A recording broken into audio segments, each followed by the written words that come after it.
여호수아 8장 30절부터의 말씀입니다.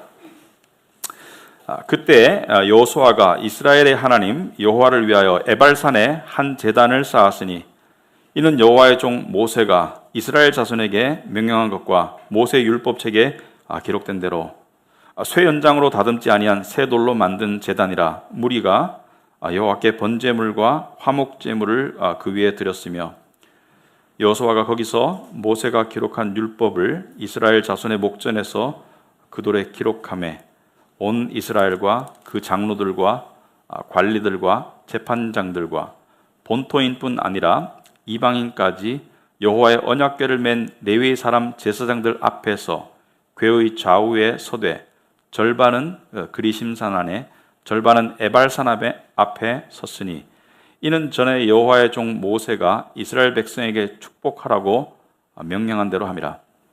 그 후에 여호수아가 율법책에 기록된 모든 것대로 축복과 저주하는 율법의 모든 말씀을 낭독하였으니 모세가 명령한 것은 여호수아가 이스라엘 온 회중과 여자들과 아이와 그들 중에 동행하는 거류민들 앞에서 낭독하지 아니한 말이 하나도 없었더라. 아멘. 앉으시기 바랍니다. 우리 하나님께 기도로 시작하도록 하겠습니다. 하나님 아버지, 오늘도 이 예배의 자리에 우리를 불러주신 은혜를 감사합니다. 하나님을 예배할 수 없었는데 하나님께서 불러주셔서 하나님을 예배할 뿐만이 아니라 신령한 말씀을 받을 수 있는 이런 특권을 허락하심을 감사합니다. 아버지, 우리가 누리면서도 그 값어치를 모르고 우리가 받으면서도 얼마나 귀한 것인 줄을 모를 때가 많음을 고백합니다.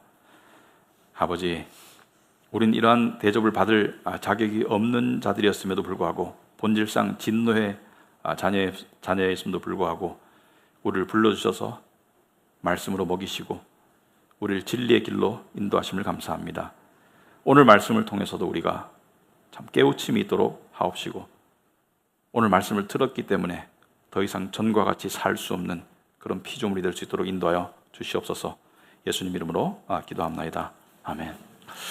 우리 여호수아 말씀을 통해서 우리는 거듭해서 제멋대로 살아가는 이스라엘 백성들, 불순종하고 교만하고 조금의 틈만 주어지면은 하나님을 찾지 않고 자기 생각대로 살아가려고 하는 이스라엘 백성을 향한 하나님의 변함없는 신실하신 사랑, 그리고 그분의 위대하신 능력을 보게 됩니다.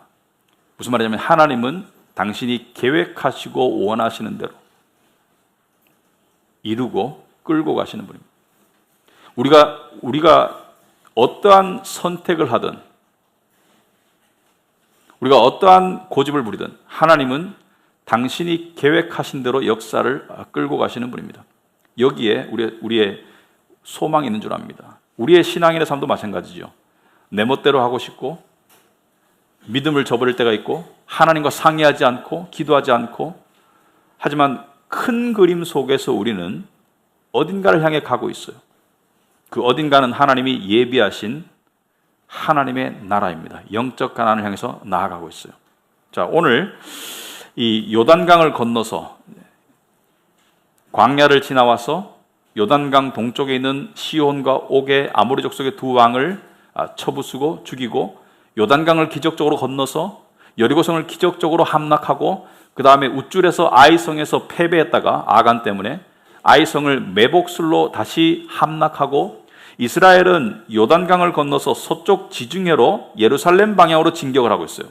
여러분, 이스라엘 지도를 보면은 가나안 땅, 위로는 갈릴리 호수, 요단강이 흐르고 밑으로는 사해바다, 예루살렘. 그런데 이 중간을 먼저 가로질러서 점령해서 그 다음에 위아래를 가나안 땅을 점령하게 되어 있습니다. 그런데 지금 이스라엘의 진격로는 이제 요단강, 여리고성, 아이, 베델, 예루살렘 이렇게 가야 되는데 지금 에발산에 가 있어요. 오늘 보면 오시면은 31절 오시면은 여호수아가 이스라엘 하나님 여호와를 위하여 에발산에 한 제단을 쌓았으니, 자, 에발산은 진경로에 해당하지 않습니다. 동쪽에서 서쪽으로 하는 곳에 있는 것이 아니라 에발산은 아이성에서 북쪽으로 약 30km 올라가야 돼요. 예루살렘에서는 40km 정도 올라가야 됩니다. 그러니까 이 전쟁하다 갑자기 제단을 왜 쌓냐 이거죠. 전쟁하다 갑자기 진경로를 바꿔서 북쪽으로 왜 갔냐 이거죠.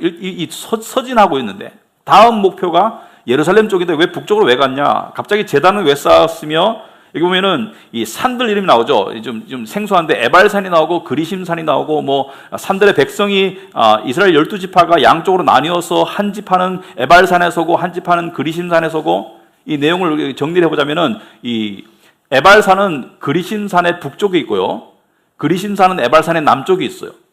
근데 한 부족은 그리심산 속에 쓰고 남쪽에 한 반 부족, 여섯 지파는 이스라엘의 반인 여섯 지파는, 나머지 여섯 지파는 에발산 북쪽에 서고, 중간에는 제사장들과 레위 지파들 제사장들과 여호수아가 율법을 낭독해요. 율법의 축복의 말씀을 낭독하고 저주의 말씀을 낭독하고, 여러 가지 좀 복잡한 상황이 있습니다. 몇 절 안 되지만 여러분이 잘 캐치가 안 될 거예요. 조금 있으면 이해가 됩니다. 근데 성경에는 산이 많이 나오죠. 산에서 중요한 일들이 일어납니다. 오늘은 에발산, 그리심산이 나오지만은, 예를 들어서 갈보리산에서 예수님께서 십자가에 죽으셨고요, 모리아산에서 야곱은 이삭을 바쳤고요, 시내산에서 하나님은 십계명을 주셨어요. 그러니까 산에서 중요한 일들이 많이 일어난다. 자, 그런데 오늘 설교는 이 많은 설교, 이런 말 했죠. 설교 시간에 편안하게 들으시기 바랍니다. 편안하게 들으시면 됩니다. 오늘 설교는 편안하게 들으면 끝나고 아무것도 모르게 될 거예요. 오늘 설교는 뭐 불편하게 들으라는 건 아니지만은, 여러분 오늘 설교는 마치 이 노량진 공무원 학원의 공시생들이 강의 듣듯이, 마지막 시험을 앞두고 강의 듣듯이 이 귀를 세우고 공부하는 마음으로 들어야 됩니다. 그래야지 끝에 남는 게 있을 거예요. 여러분 주보 말씀 보면 오늘 관련 말씀이 많이 적혀 있어요. 오늘은 공부하는 설교라고 생각하시면 됩니다. 그죠? 매번 설교가 공부지만 오늘은 특별히 좀 공부를 좀 해야 된다, 그런 설교라고 보시면 되고요. 자, 그래서 출발할 텐데, 자, 오늘 설교를 이 세 가지 제목으로 순서적으로 보는 건 아닌데, 세 가지 관점에서 오늘 본문을 바라볼 것입니다. 첫째는 언약이라는 관점, 언약. 둘째는 아브라함의 언약이라는 관점에서 바라볼 거고요. 언약이라는 큰 그림, 그 다음에 아브라함의 언약이라는 구체적인 언약, 그 다음에 세 번째 모세 명령이라는 관점에서 살펴보겠습니다. 이 전체가 크게 말하자면은, 모세는 왜 명령했을까요? 아브라함의 언약이 왜 여기서 확인될까요? 왜냐하면 하나님께서 역사하시는 하나님의 계획에 따라서 성취되는 역사의 장면을 보고 있기 때문에, 오늘 이 에발산 그리심산에서 일어나는 일은 하나님께서 예언하신 것의 성취라고 보시면 되고요, 이 언약의 확인이라고 보시면 되겠습니다. 자, 그러면은 언약이라는 관점에서 살펴보자. 자, 여러분, 이 언약이라는 것이 상당히 중요한, 기독교인이라면 다 알아야 될 이 진리입니다. 왜냐하면 성경 자체가 구약 신약으로 되지 않습니까? 구약은 옛 언약, 신약은 새 언약. 그리고 많은 교회들이 언약교회라는 교회들이 있더라고요. 우리 교회, 저희 교회도 카비넌트가 언약이라는 뜻입니다, 영어로.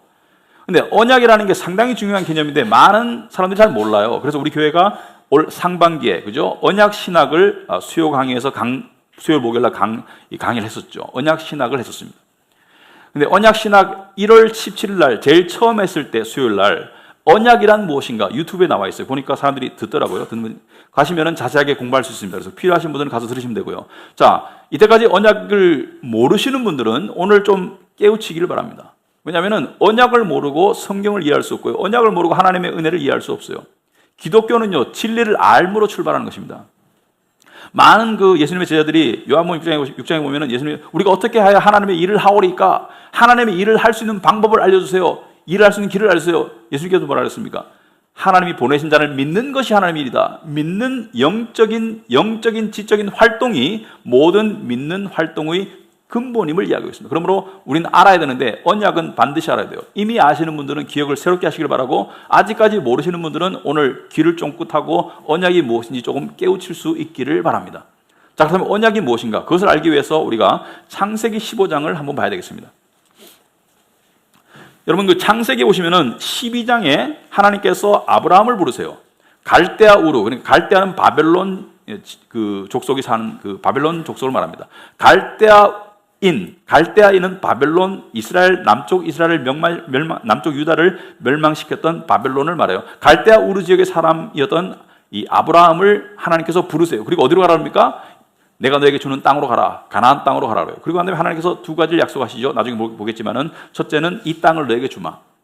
이 땅을 준다는 것은 자손이 있다는 것이죠. 그 땅이 작은 땅이 아니죠. 100평, 200평 땅이 아니고 큰 땅이기 때문에 나라가 이루어져야지 이 땅을 가질 수가 있어요. 그러므로 하나님께서는 너로 하여금 큰 민족을 이루게 하겠다. 큰 나라를 이루게 하겠다. 그것에는 무엇이 내포되어 있습니까? 아직까지 불임 부부였던 아브라함과 사라에게 자식을 줄 것이다. 75세 불임 부부였던 아브라함과 사라에게 자식을 줄 것이다. 그런데 그 약속을 받고 세월이 흘러서 나중에는 임신할 수 없는, 그러니까 생물학적으로 임신할 수 없는, 그러니까 생리가 끊기는 단계에 갔는데도 애가 없어요. 그래서 15장에, 창세기 15장에 하나님께서 10수년 만에 또 나타났어요. 나타나셔가지고 하나님께서 아브라함아 나는 너의 방패다. 웬 뜬금없는 말입니까? 나는 너를 지키는 하나님이시다. 근데 아브라함이 이렇게 말합니다. 하나님께 이렇게 이야기를 합니다. 오늘 주변에 안 나와있지만 2절에 그렇다면 내가 데리고 있는 종 중에 하나인 다메섹 사람 엘리에셀이 내 후사가 되겠나이까? 자기의 플랜 B를 이야기해요. 왜냐하면 지금 재산도 있죠. 또 집안의 대도 이어야 되죠. 그래서 자기가 데리고 있는 애 중에 보니까 다메섹 출신의 엘리에셀이 괜찮은 아이인 것 같아요. 그래서 양자 삼을 계획을 가지고 있어요. 그 플랜을 하나님께 이야기한다는 것은 하나님께 직접적으로 말은 못하지만 불경이 될까봐 그 안에는 이런 의미가 내포되어 있습니다. 하나님 당신이 민족을 이루겠다고 약속하셨기 때문에 저는 자식을 줄 줄 알았어요. 근데 아직까지 안 주셨잖아요. 그러니까 제가 어쩔 수 없이 플랜 B를 세워놨습니다. 이렇게 하나님께 따지는 거예요. 사실은 엄밀히 보면 따지는 거예요. 근데 하나님께서 무슨 소리냐? 그러나 다음에 아브라함을 데리고 밖에 나가서 하늘의 별을 보아라. 셀 수 있느냐? 셀 수가 없죠. 셀 수 없을 만큼 별이 많아요. 너의 자손이 이와 같이 많을 것이다. 큰 나라를 만들어 줄 것이라는 약속을 다시 한번 재확인합니다. 그러니까 아브라함이 어떻게 했어요? 여러분 같으면 어떻게 했습니까? 아직까지 안 줬는데 하나님께서 또 말씀하세요. 아니 엘리에셀이 아니고 내가 너를 큰 나라를 만들어 주마. 그러니까 7절에 창세기 15장 7절에 여러분 주보에 또 그에게 이르시되 나는 이 땅을 내게 주어 소유를 삼게 하려고 너를 갈대아인의 우르에서 이끌어낸 여호와니라. 자 여기까지 이르니까 똑같은 약속을 또 반복하는 거예요. 하나님께서 또 반복하니까 아브라함이 이제는 뭐라 그럽니까? 8절에 그가 이르되 주 여호와여 내가 이 땅을 소유로 받을 것을 무엇으로 알리까? 무슨 말입니까? 여러분 어떤 사람이 큰 약속을 했어요. 언제까지 갚을게. 근데 다 세월이 지났는데 안 갚았는데 또 만났어. 근데 갚을게. 여러분 뭐라 했습니까? 각서 써. 그러죠? 각서 써줘. 지금 아브라함이 뭐라 합니까? 하나님께 각서 써달라는 거예요. 사실은 당신이 그 약속을 지킬 것을 내가 어떻게 믿겠습니까? 각서 써주세요. 어떻게 알 수 있겠습니까? 그러니까 하나님께서 9절에 여호와께서 그에게 이르시되 나를 위하여 3년 된 암염소, 3년 된 암염소와 3년 된 암소와 3년 된 암염소와 3년 된 숫양. 그러니까 암염소, 그 다음에 암소, 그 다음에 숫양, 산비둘기, 집비둘기 새끼를 가져와라. 자, 10절 보니까 아브라함이 그 모든 것을 가져다가 그 중간을 쪼갰어요.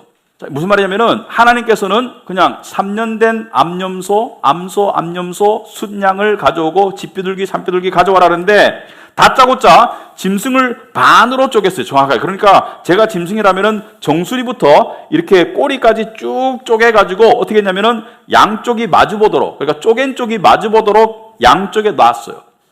먼저 암소를 놓고 암염소를 놓고 순양을 놓고 새는 안 쪼개고 그 위에 올려놨어요. 자, 이 광경을 상상해 보면은 짐승이 쫙 쪼개져 있습니다. 그러니까 쪼개진 부분이 서로를 바라보니까 피가 어디로 흘러요? 피가 중앙으로 쏟기게 되겠죠. 그 다음에 내장이 다 터져 나오겠죠. 이 상황이 굉장히 흉측합니다. 근데 여기 보니까 하나님께서 암소와 암염소와 순양과 집비둘기, 산비둘기를 가져오라 했지 그 다음에 쪼개라고 말은 안 했어요. 근데 아브라함은 그냥 쪼갰어요. 이것을 통해서 우리는 뭘 알 수 있느냐? 하나님이 쪼개라고 말하지 않았는데 아브라함은 뭔가를 알고 있었다. 이게 뭐냐? 하나님이 짐승을 가져오라 했는데 쪼갠 것을 마주 대하여 놓았다 이렇게 했어요. 그럼 아브라함은 왜 이렇게 했을까 궁금하죠. 그래서 교회가 지난 수천 년 역사 동안에 어거스틴, 터툴리언, 토마스 아퀴나스, 심지어 켈빈, 루터, 어느 누구도 이것을 이해를 못했습니다. 이 장면이 무슨 장면인지 정확하게 이해를 못했었어요. 그런데 약 70년 전쯤에 고고학적 발견에 의해서 학자들이 이 의미를 깨우치게 됩니다. 그건 무슨 말이냐면은 성경 속에서 성경을 깨우친 게 아니라 이 시대는 분명히 존재했었는데 이 시대가 근동지방입니다. 근동지방, 중동 근동지방이에요. 그리고 시대적으로는 구약의 고대 시대입니다. 그래서 고대 시대의 이 근동지방과 이집트 이런 쪽에서 나온 문헌들을 발굴해서 그 문헌들을 연구해 보니까 근동지방에 한 풍습이 있었어요. 어떤 풍습이냐? 여러분 이야기를 하기 전에 우리나라가 지금 좀 기분 나쁘지만은 우리나라가 이 자주국가이지만 사실 자주국가가 될 수가 없죠. 왜냐하면 미국의 보호를 받고 있습니다. 미군이 여기 주둔하고 있어요. 자, 그러므로 우리가 미국의 눈치를 안 볼 수가 없습니다. 어느 정도. 그런데 이 예속된 것 같은 역사의 흐름이 우리나라에 많이 있었어요. 여러분 국사책 공부해 보면은 원나라 때 고려가, 명나라 조선, 그러니까 이 황제의 나라와 그 다음에 왕의 나라, 주군의 나라와 가신의 나라 사이에 맹약이 있었죠. 사이에 조약이 있었습니다. 가장 최근에는 아주 굴욕적인 그런 어떤 식민지 조약이 있었죠. 바로 일본과. 그래서 일본과 우리나라가 맺었던 가장 치욕적인 조약의 출발이 을사조약입니다. 1905년에. 1905년에 러일 전쟁에서 러시아와의 전쟁에서 승리한 일본이 그 여세를 몰아서 한국의 외교권을 박탈해버리고 한국을 아직까지는 자기의 식민지로 만들지 않았지만 발을 꽁꽁 묶어서 자기의 예수국가로 만들었죠. 그게 을사조약입니다. 을사능약이라고 그래요. 자, 그렇듯이 이 황제의 나라, 주군의 나라와 가신의 나라는 서로 조약을 맺더라. 그래서 조약을 맺었는데, 자, 중동에도, 근동에도 그러한 일들이 비일비재했어요. 그러니까 주군, 그러니까 좀 힘이 세고 영토가 많은 왕급의 이런 사람과, 주군과, 그 다음에 어떤 분봉왕, 어떤 작은 지역의 지배자 사이에 언약을 맺었어요. 그 언약의 내용이 무엇입니까? 첫째, 너는 나에게 충성하고 딴 데 눈 돌리지 말아라. 너는 나에게 충성하고 다른 데 가서 붙지 말아라. 그러면 내가 너를 평화 보장해주고 너의 지위를 보장해주고 네가 전쟁에서 침입을 받을 때 내가 너를 도와서 너를 지켜주마. 그러니까 이것이 일반적인 언약의 조건이었습니다. 그럼 언약의 조건은 누가 정합니까? 주군이 정합니까? 가신이 정합니까? 쌍방협의를 정합니까? 주군이 정하는 것이죠. 가신은 할 말이 없는 거예요. 가신은 그냥 끌려다니는 거예요. 일본과 우리의 어떤 조약이 일본의 힘에 의해서 일본이 정하는 것이지 무슨 조선의 고종 황제가 정한 게 아니죠. 그러니까 이 주군이 정하는 대로 가신은 따라갈 수밖에 없는데 중동 지방의 문헌을 연구해 보니까 고대 근동 지방의 문헌을 연구해 보니까 그 문헌 속에 언약식, 그러니까 주군과 가신 사이의 언약의 식에 관한 기록이 있었어요. 근데 언약식에서 어떻게 했냐면은 주군과 가신이 만나요. 그리고 이제 그들이 서로 이 언약 문서를 작성합니다. 예를 들어서 너는 나에게 조공을 바쳐라. 너는 나에게 충성해라. 나는 너를 평화 보장해주고 너의 지위를 지켜주고 네가 침입을 할 때 내가 지켜주마. 이렇게 약속을 하고 난 다음에 그 다음에 자기들의 각자의 신들을 부릅니다. 신들 앞에서 많은 백성들을 증인들로 세워놓고 자, 이 백성들은 증인들이기도 하지만 언약의 참여자들이기도 하죠. 왜? 자기들의 대빵인, 자기들의 대장인 왕이 언약식을 참여하면 백성은 당연히 따라가는 것이죠. 그죠? 왕이 도장을 찍으면 백성은 당연히 따라가는 겁니다. 자, 그런데 언약식을 했는데 어떻게 했냐면은 언약의 조항을 만들어 놓고 자기들의 신들을 부르고 그 다음에 백성들을 모아놓고 짐승을 쪼갰어요. 짐승을 잘라서 쪼갰어요. 그리고 짐승을 잘라놓고 기를 만들었어요. 그러면 피가 터져나오고 내장이 터져나오고 이 죽음의 광경이죠. 그래서 이 쪼갠 고기 사이를 누가 지나갔느냐? 가신이 지나갔습니다. 가신이 지나갔으면서 이렇게 말했습니다. 가신이 지나가면서 주군이시여, 저는 당신에게 충성을 맹세하고 당신을 절대로 배신하지 않고 당신만을 바라보겠습니다. 혹여 내가 당신에게 관한 충성을 어기거나 제가 딴짓하면 저를 저주하시고 이렇게 죽이시옵소서. 나는 저주받고 이 쪼개진 짐승처럼 죽을 것이다. 이렇게 얘기하는, 이게 언약식입니다. 그래서 아브라함은 고대 근동 지방의 언약식을 잘 알고 있었기 때문에 하나님께서 암소와 암염소와 순양을 잡으라고 하고 그 다음에 특별한 지시를 하지 않아도 아하, 하나님께서 언약식을 하시려는구나, 이것을 이해하고 있었어요. 그래서 창세기 15장 18절에 그날에 여호와께서 아브라함과 더불어 언약을 세웠다, 이렇게 되어 있죠. 언약을 세웠다, 이렇게 되어 있습니다. 자, 그런데 새는 왜 안 쪼갰나? 새는 왜 안 쪼갰냐면, 추측컨대 새는 죽은 시체를 쪼아먹는 짐승이죠. 네가 이렇게 저주받고 죽고 난 다음에 새 먹이가 될 것이다. 그러니까 무덤도 안 만들어줄 것이다. 장례도 안 치러줄 것이다. 이런 어떤 저주의 의미가 드는 것입니다. 자, 그런데 이 아브라함에게 언약을 맺었을 때 하나님께서 약속하신 것이 무엇입니까? 땅과 나라예요. 가나안 땅과 너로 하여금 큰 민족을 이루게 하겠다. 그런데 하나님께서 최초로 그 약속을 하신 곳이 어디냐? 창세기 12장을 가봐야 되겠습니다. 오늘 공부할 게 좀 있다고 그랬어요. 창세기 12장에 보면은 갈대아 우르에서 하나님으로부터 부름받고 본토를 떠난 아브라함과 사라가 어디에 도착했습니까? 아브라함은 6장에 그 땅을 지나 세겜 땅에 도착했어요. 자, 세겜 땅이 중요합니다. 왜? 오늘 본문에 나오는 에발산과 그리심산 두 산은 세겜 땅에 있어요. 세겜 땅 북쪽이 에발산이고 세겜 땅 남쪽이 그리심산입니다. 세겜 땅은 에발산과 그리심산의 골짜기에 있는 것이 아니고 에발산의 어깨, 그러니까 산 꼭대기에서 내려가는 어깨와 그 다음에 그리심산의 어깨가 남북으로 만난 그 지역이 세겜 땅이에요. 아시겠죠? 그러니까 지금 아브라함이 세겜 땅으로 갔다는 것은 지금 오늘 여호수아 8장에 아브라함의 자손들인 이스라엘 백성이 간 땅과 똑같은 땅이에요. 그래서 세겜은 어깨라는 뜻입니다. 어깨. 에발의 어깨와 그리심의 어깨가 만나는 곳이 세겜이다. 자, 세겜 땅 모래의 상수리 나무. 자, 세겜 땅에 있는 모래라는 곳에 상수리 나무가 있는 곳에 이르렀어요. 그때 그 땅에는 가나안 사람들이 살았다. 주님께서 아브라함에게 나타나셨다. 내가 너의 자손에게 이 땅을 주겠다. 아브라함은 거기에서 자기에게 나타나신 주님께 제단을 쌓아서 바쳤다. 자, 지금 보시면은 하나님께서 아브라함에게 언약의 약속을 하셨습니다. 뭘 하셨습니까? 내가 너에게 이 땅을 주겠다. 내가 너를 큰 나라로 만들어 줄 것이다. 그러니까 주님께 제단을 쌓았어요. 제단은 뭐예요? 하나님께 예배하는 제단을 쌓고 번제물과 희생제물을 올렸겠죠.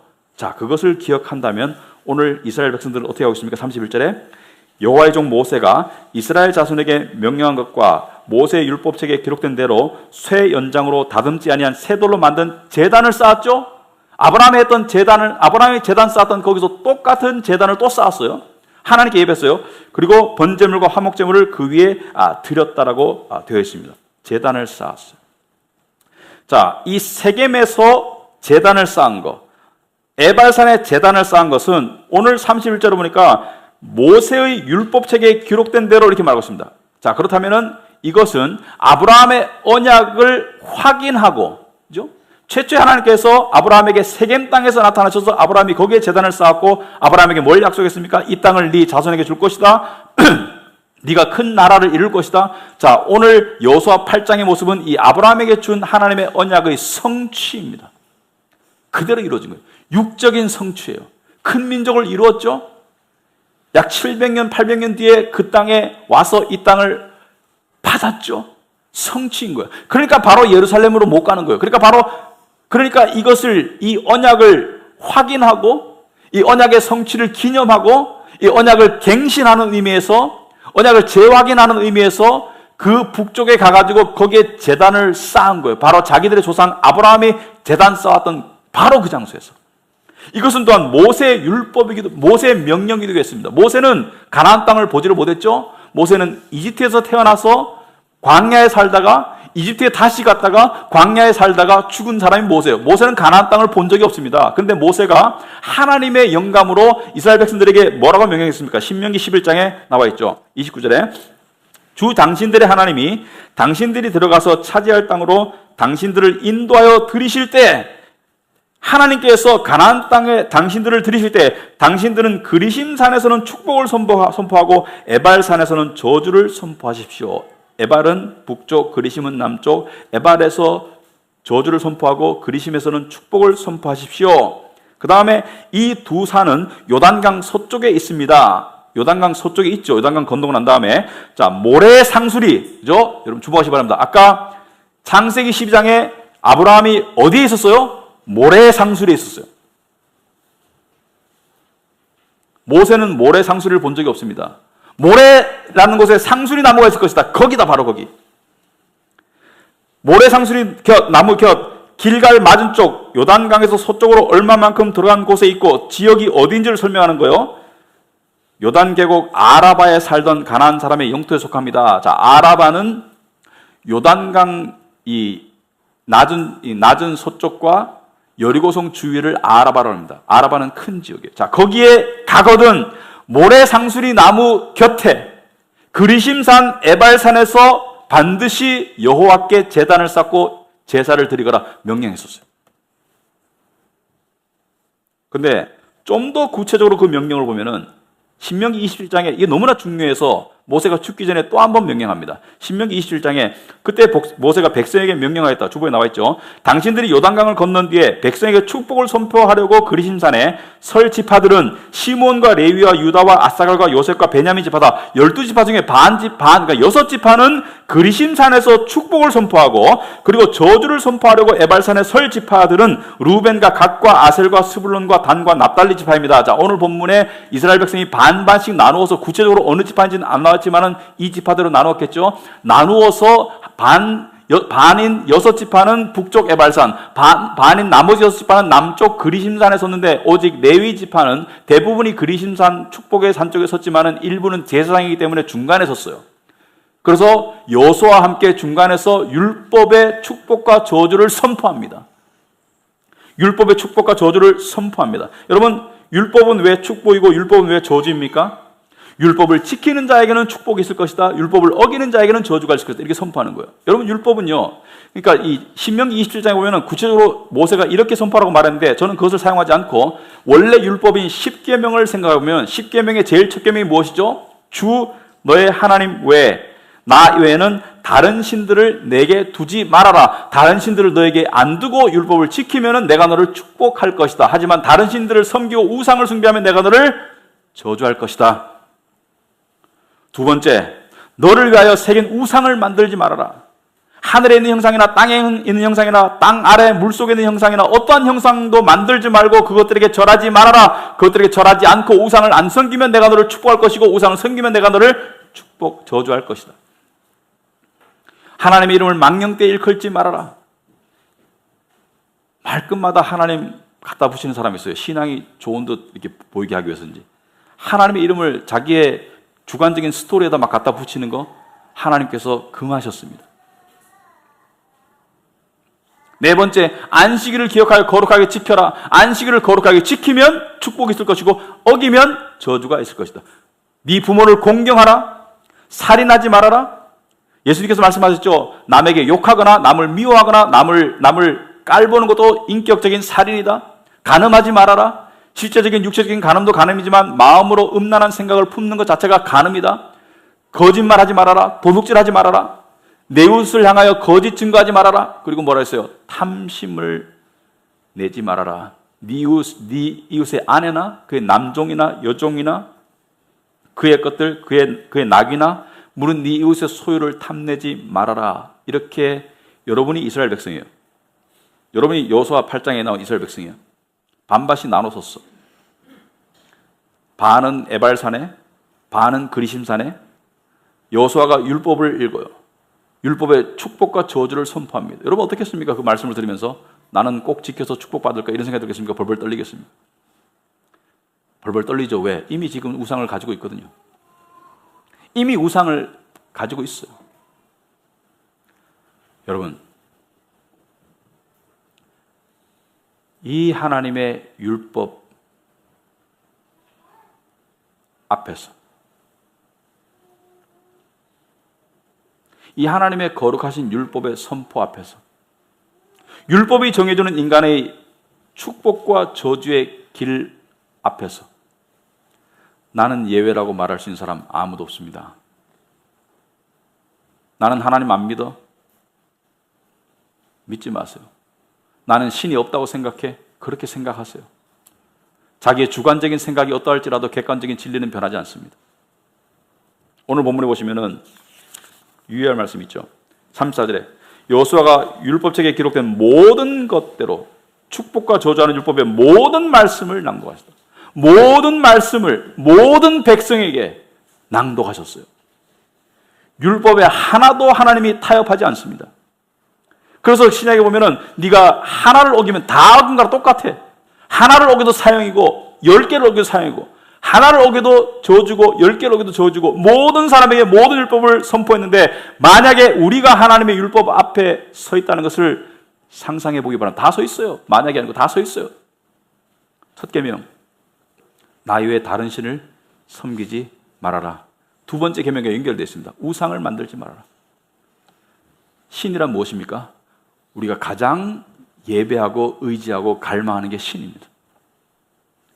오늘날 우리 현대인들은 세상에 많은 것들로 우상을 만들어서 섬깁니다. 하나님 이상으로 의지하고 하나님 이상으로 추구하는 많은 것들, 예를 안 들어도 되겠죠? 뭐 돈, 명예, 성공, 인정받는 것, 자기 영광 추구. 교회 안에도요 우상 많이 들어와 있어요. 예수 믿어서 장로 돼서 우쭐하려고. 예수 믿는 거 아닙니다. 장로 되는 건 좋은 거예요. 장로 되는 게 나쁜 게 아니에요. 돈이 나쁜 게 아닙니다. 남의 인정이 나쁜 게 아닙니다. 무엇이 주된 목표가 되느냐, 무엇이 나의 주된 갈망이 되느냐.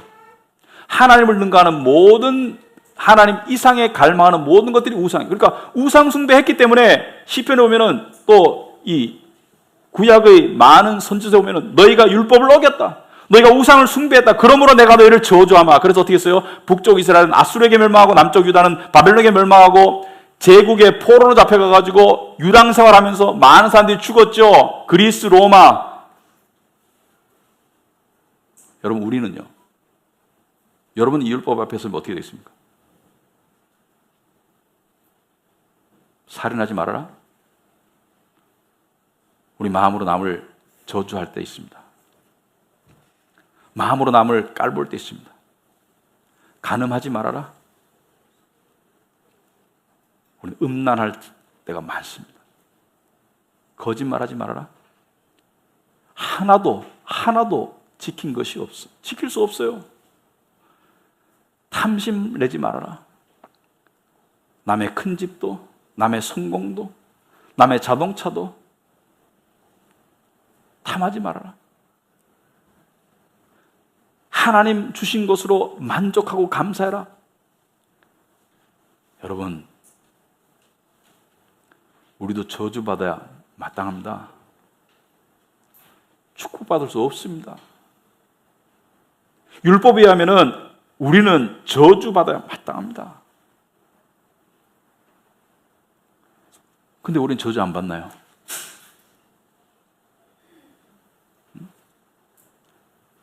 정답 빨리 이야기하지 마시고 한번 생각해 보십시오. 근데 왜 저주 안 받나?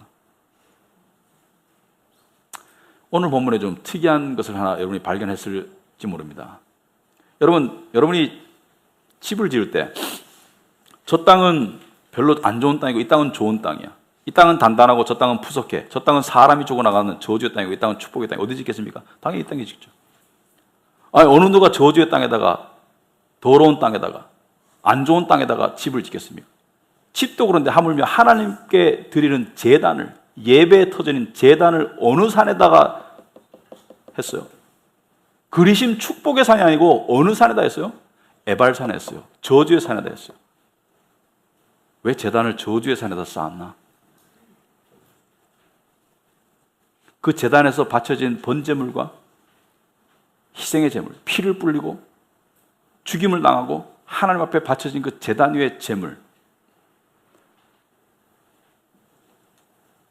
여러분, 우리가 하나님께 저주받지 않는 유일한 이유는 바로 예수님께서 저주의 잔인 갈보리 산에서 하나님께 저주를 받으셨기 때문입니다.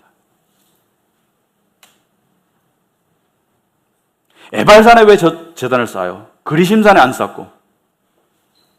그래서 에발산의 저주가 우리에게 오지 않고 그리심산의 축복이 우리에게 오고 에발산의 저주가 예수 그리스도의 십자가를 통해서 저주가 하나님의 축복으로 변화되도록 하기 위해서 에발산의 제단을 쌓은 겁니다.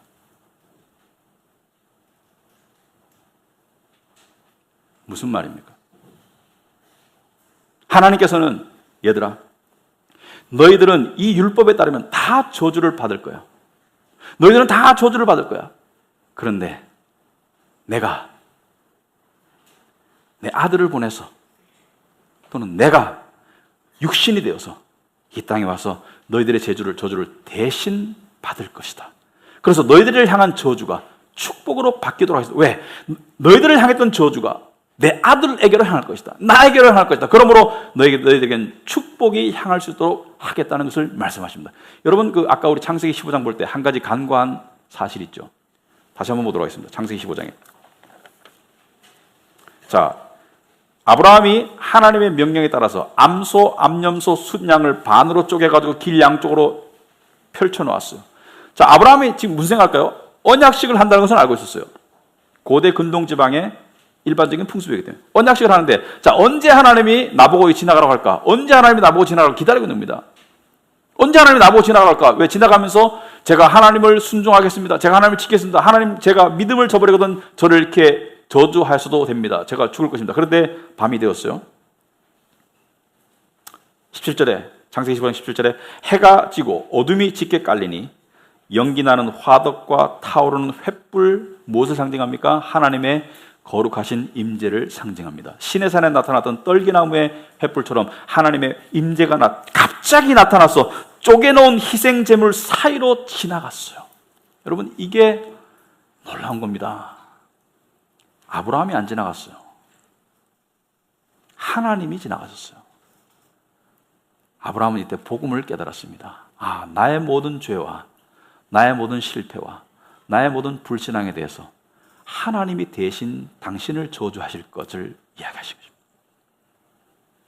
2000년이 흐르고 난 다음에 예수님이 오셔서 십자가에 달려 죽으시면서 아브라함의 모든 죄를 대신해서 죽으셨어요.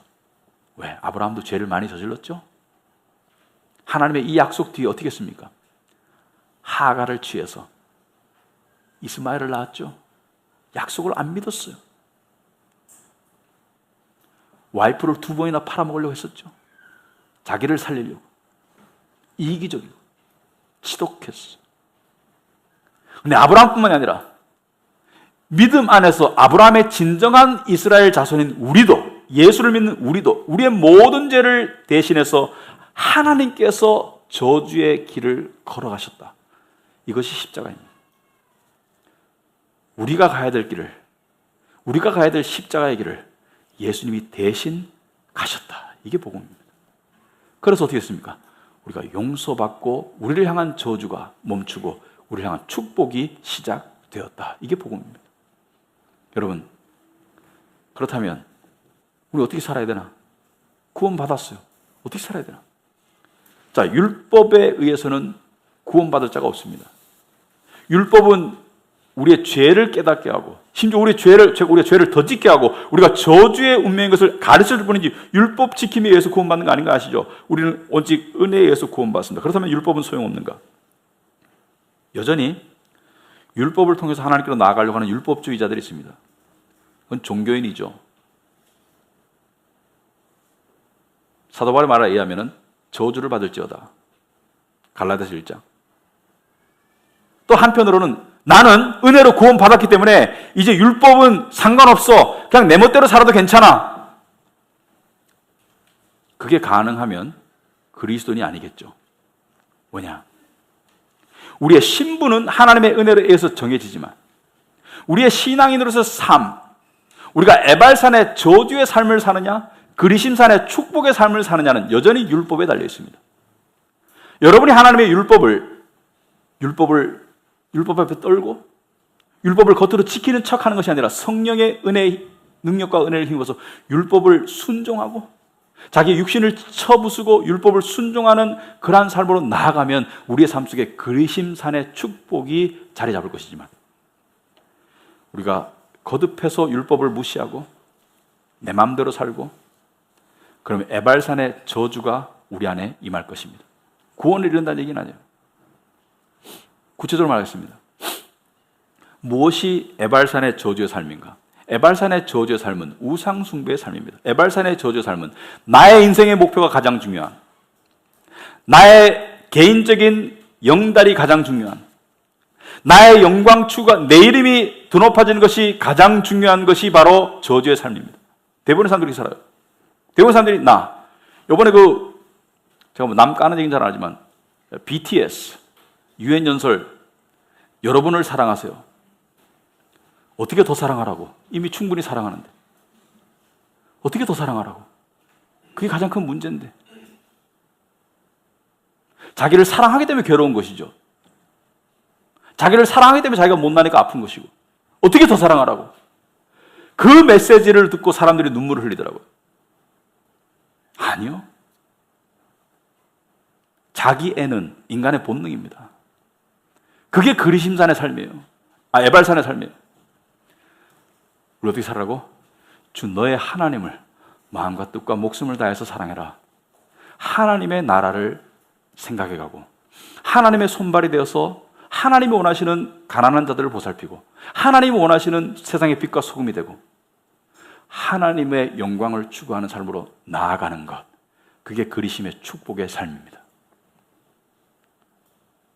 율법으로 저주받던 것에서 벗어난 것은 감사하십시오. 하지만 율법 자체가 나쁜 게 아니에요. 율법은 하나님의 선한 말씀입니다. 율법주의자가 될 필요는 없지만 율법을 소중히 여기는 사람이 되겠습니다. 그러함으로 말미암아 우리의 삶 가운데 진정한 변화가 일어나길 바랍니다. 에발산으로 달려가는 사람 너무 많아요. 저를 비롯해서 우리 육신은 에발산으로 향하고 있습니다. 나의 영광 추구, 나의 이름, 나의 존재 부각, 나의 꿈의 실현. 교회도 그렇게 광고하더라고요. 꿈을 가지세요. 하나님이 이루어 주실 것입니다. 물론 개떡 같은 소리인지 모르겠습니다. 그거 복음 아니에요. 많은 젊은 사람들이 좋아하더라고요. 왜? 자기 기분 좋으니까.